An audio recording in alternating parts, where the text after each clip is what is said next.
BNP নেতারা জানিয়েছেন সাবেক প্রধানমন্ত্রী ও বিএনপি চেয়ারপারসন বেগম খালেদা জিয়ার জ্ঞান রয়েছে, তবে সংকটাপন্ন অবস্থা কাটেনি। তিনি নিবিড় পর্যবেক্ষণে আছেন, প্রয়োজন বুঝে চিকিৎসা দেওয়া হচ্ছে। খালেদা জিয়ার সুস্থতার জন্য দেশবাসীর কাছে দোয়া চেয়েছেন বিএনপি নেতারা। নাজিব বেগের রিপোর্ট।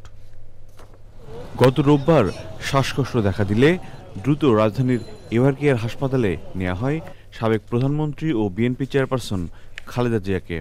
চিকিৎসকরা জানান, খালেদা জিয়ার হৃদযন্ত্র এবং ফুসফুসে সংক্রমণ দেখা দিয়েছে। দল থেকে বলা হয় সংকটাপন্ন অবস্থা খালেদা জিয়ার। শুক্রবার রাতে হাসপাতালের সামনে ভিড় করেন উদ্বিগ্ন নেতাকর্মীরা।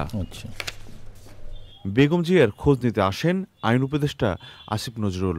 পরে সামাজিক যোগাযোগ মাধ্যমে তিনি জানান, অবস্থা ভালো নেই বেগম জিয়ার। হাসপাতালে আসতে থাকেন বিএনপির সিনিয়র নেতারাও। কথা বলেন বেগম জিয়ার শারীরিক অবস্থা নিয়েও। আমার কাছে আমি পার্সোনালি মনে করতেছি যে এই মুহূর্তে উনি স্টেবল নন। আরও একটু ইমপ্রুভ চিকিৎসা পেলে হয়তো ভালো হবেন, ভালো থাকতে পারেন। তো উনি আমাদেরকে চিনতে পেরেছেন এবং আমরা সালাম দিয়েছি, তার রিপ্লাইও দিয়েছেন। তাকে নিবিড় পর্যবেক্ষণে রাখা হয়েছে এবং প্রতিনিয়ত তার বিভিন্ন যে প্যারামিটারগুলো সেগুলো তারা স্টাডি করছেন এবং সেই অনুযায়ী তারা ব্যবস্থা নিচ্ছেন। খালেদা জিয়ার চিকিৎসার খোঁজ নিতে আসেন ঢাকা 17 আসনের জামাতের প্রার্থী।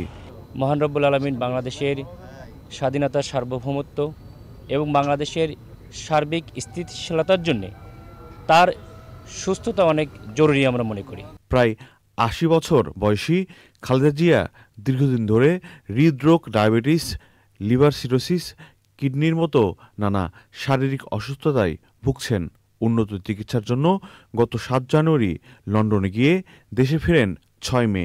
এরপর একাধিকবার শারীরিক নানা জটিলতায় তাকে হাসপাতালে যেতে হয়েছে। নাজিব বেগ, চ্যানেল আই, ঢাকা।